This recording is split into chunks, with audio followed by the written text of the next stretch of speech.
It's a veritable powder cake ready to explode into an armed skirmish, and is one of the most dangerous areas on Earth that's close to our backyard, or so to speak.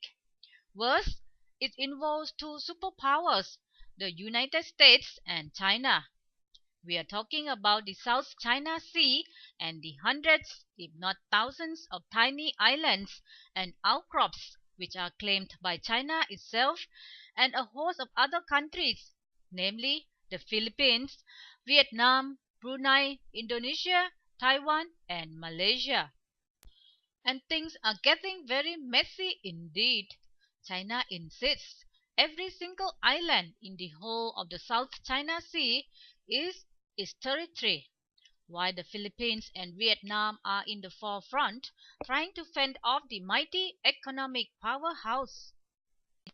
The delicate situation has heated up, especially in the past year, as a determined China constantly sends in its fleets to fish around disputed islands like the Spratlys, drawing counter moves, especially from the Philippines, which hardly has a navy or air force to speak of.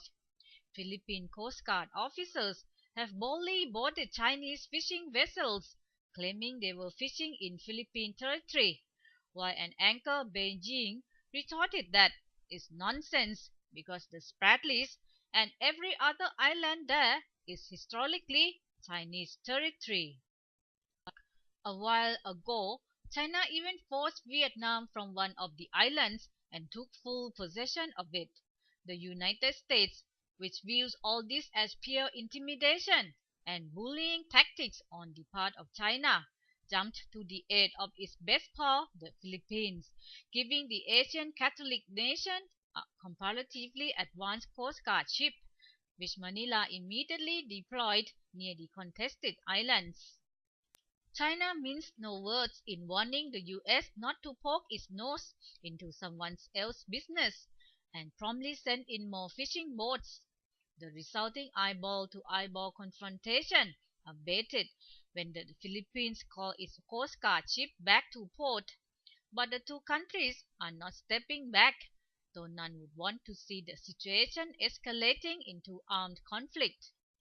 In the latest series of moves, China sent a fleet of 30 fishing boats to the disputed Ferry Cross Reef on July 15 to declare the country's sovereignty over the Spratly chain, much to the Philippines' chagrin.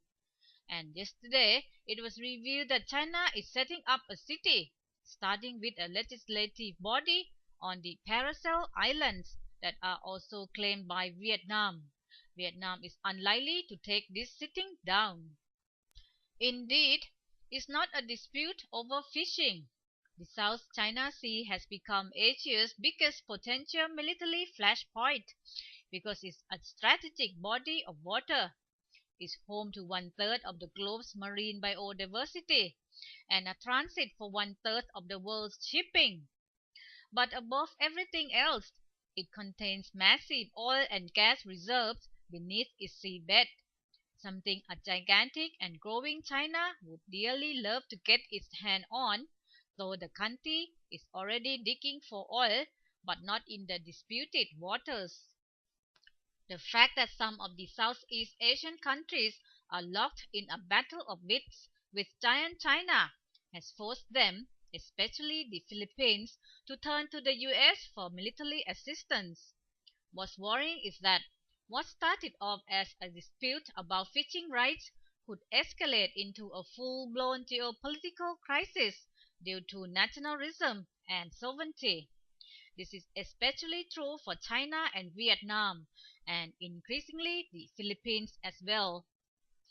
Under the Obama administration, the US is now following a rebalancing policy towards Asia, and this has come as a boon to some Asian countries which are at loggerheads with China and feel threatened by this rapidly rising economic power.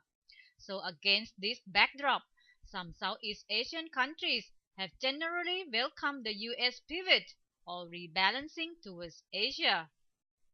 The Philippines especially is looking to strengthen its armed relationship with America and has asked Washington to transfer excess military equipment to bolster the capabilities of the Philippine armed forces.